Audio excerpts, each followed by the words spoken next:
You've rewritten the same text message 4 times. Not because the words were wrong, they were fine each time, but you kept going back, reading it again, changing one word, switching it back, until finally you just put the phone down and didn't send it. Or maybe it's a decision you've had open in the tab for 2 weeks, a job posting, a conversation you need to have, a thing you keep meaning to do that somehow stays in a holding pattern, circled, returned to, never resolved. You lie in bed running a version of a conversation that already happened, except this time you say the right thing. You find the perfect response. Then you find a better one. Then you realize none of it matters because it's already over, and yet you can't stop. This is where most people would say you're overthinking, but that's not quite right. That diagnosis, as well-meaning as it is, misses the actual problem. And if you keep treating the wrong thing, you'll keep getting nowhere. Everyone who's ever told you to stop overthinking has given you useless advice. Not bad advice, useless advice. Because telling someone to stop overthinking is like telling someone with a fever to stop being hot. The fever isn't the problem, it's the body's response to something else entirely. The thinking isn't what's wrong with you, it's what the thinking is doing, what job it's been hired to perform. And once you understand that job, the whole thing looks different. There's a distinction that keeps coming up in philosophy, the line between what you can control and what you can't. The things inside your reach, your choices, your attention, your response. The things outside it, outcomes, other people's reactions, what happened last year, what will happen next month. When you're in a loop, almost always you're grinding on the second category while pretending you're working on the first. You're not problem solving. You're trying to control something that isn't yours to control, and the thinking is the mechanism you use to feel like you're getting somewhere. That's the misdiagnosis. The problem isn't that you think too much, it's what you believe thinking can deliver. Here's what's actually going on. You're addicted to certainty. Not in a dramatic way, just in the ordinary, daily way that most people are, where you believe deep down that if you think hard enough and long enough, you'll eventually arrive at the right answer. The one that's clearly correct, the one that won't have consequences you didn't anticipate. Modern life sells this constantly. Optimize your decision. Do the research. Consider all the angles. The idea that somewhere, waiting on the other side of enough thinking, is the perfect choice.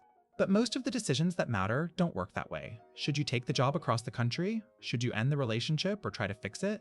Should you say something or let it go? There's no correct answer to these questions. There are only trade-offs and the things you're willing to live with and the things you're not. You're not in a loop because you haven't thought of the right option yet. You're in a loop because the thing you actually want, certainty, isn't available. And so the mind keeps cycling, searching for something that isn't there. The anxiety you feel during that loop, that low hum of dread while you're trying to figure it out, that's not a signal that you haven't thought enough. That's what it feels like to be a free creature who doesn't know what comes next. It's not a malfunction. It's what freedom costs.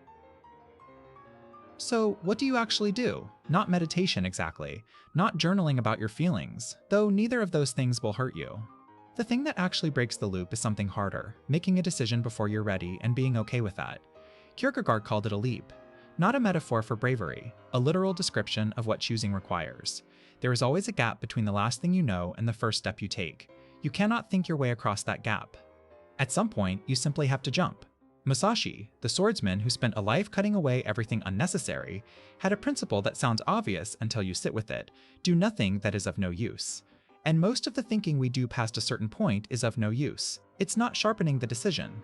It's just movement that feels like progress. At some point, you've gathered what you're going to gather. You've turned it over enough. Any more time in the loop isn't going to reveal a hidden option. It's going to exhaust you. And an exhausted, paralyzed version of you isn't in a better position to decide. It's in a worse one. The way through is not to think better. It's to act while uncertain and to accept, actually accept, not just say you accept, that you won't know how it turns out until it turns out. That's not a failure of preparation. That's just what it means to make a real choice. Next time you catch yourself in the loop, rewriting the message, reopening the tab, rehearsing the conversation, try asking one question instead of reaching for another angle. Am I thinking or am I hiding? Because sometimes you're thinking. Sometimes turning something over once more is actually useful, but more often, if you're honest, you already know what you need to know.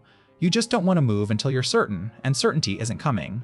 A decision made under uncertainty, lived through imperfectly, teaches you something real. A perfect plan that never starts teaches you nothing. It just keeps you company while you wait for a signal that doesn't exist. You don't have an overthinking problem.